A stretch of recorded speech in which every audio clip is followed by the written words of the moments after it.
reindustrialització de Barcelona. Amb dues visions diferents, una amb un cinturó verd, molt maca, i l'altra aprofitant polígons i també la mateixa idea de circunvalació. Jo que vaig néixer en un barri ple de fàbriques, us pregunto, com unireu aquests centres de treball amb el centre de Barcelona? Perquè costa igual anar d'aquí o més d'aquí a Nou Barris o cap a Collserola que d'aquí a Terrassa. El trajecte fins a Terrassa no el sé molt bé. Vull dir, ho dic perquè per industrialitzar i pensant en què són els aturats de Barcelona, doncs quines vies que no siguin cotxe... Com funcionaran el transport a la ciutat. Exacte, però de dins a dins i de fora a dins. Com comunicareu això? Qui vol començar? Com ho dius? Molt bé. Bueno... No, poquet. Com solucionaràs el problema del transport entre Barcelona i l'entorn i Barcelona? Transport està ràpid. No sé ben bé el que diu la Isabel, però contestaré el que dius tu. Sí, és això, És això?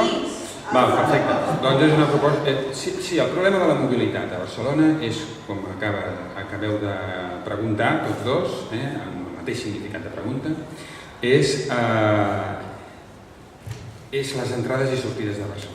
De fet, a dins de Barcelona la mobilitat és en gran part sostenible, més del 70% dels trajectes interns de la ciutat de Barcelona es fan a peu, en bicicleta o transport públic, i en canvi hi ha 1,5 milions d'entrades i sortides cada dia de la ciutat, que la majoria es fan en cotxe.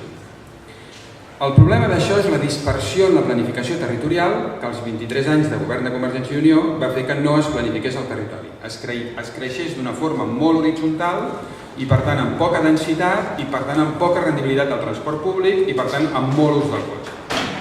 El segon problema, i per tant aquí el que cal fer és planificar Catalunya, el govern d'esquerres va començar a fer-ho, però s'ha d'intensificar molt més i s'ha de planificar Catalunya per protegir els espais no urbanitzats i concentrar els espais urbanitzats.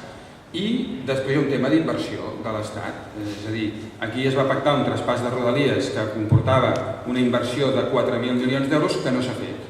Tenim un percentatge de combois vells elevadíssim. I el més important, una inversió que costa pocs diners i té alt rendiment. Els sistemes de control de seguretat i de velocitat de les vies dels trens de Rodalies.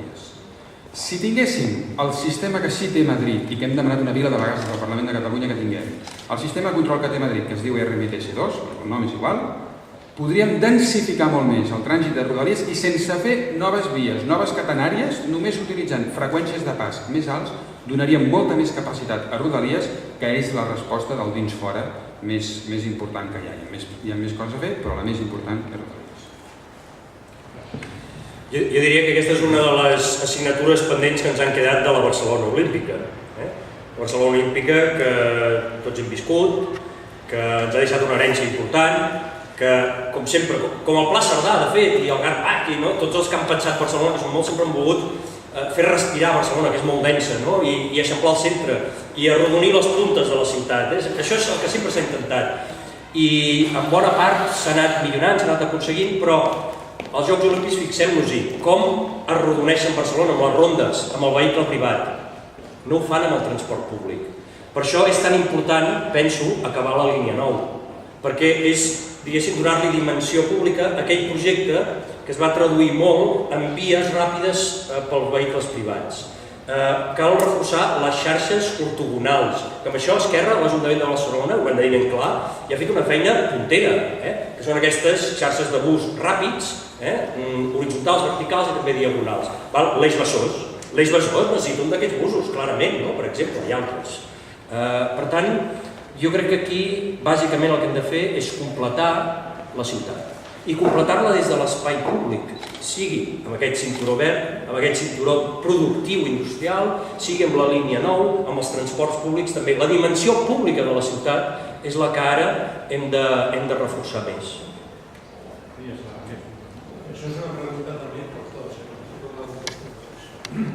Hem de suposar que guanya Esquerra a l'Ajuntament i un dels dos, que és de les primàries, és l'alcalde. En cas que sigui l'Alfred, com gestionaràs el programa de l'Oriol? En cas que sigui l'Oriol, com gestionaràs el programa de l'Alfred? Perquè entenc que els dos programes tenen coses molt bones, són diferents, no? Llavors, un dels dos guanya i l'altre no. Com us coordinareu? Qui vol començar? No sé, crec que anem alternant, no? Si vols ja començo. Mira. Sí, sí. Va, No, crec que ho hem fet al revés.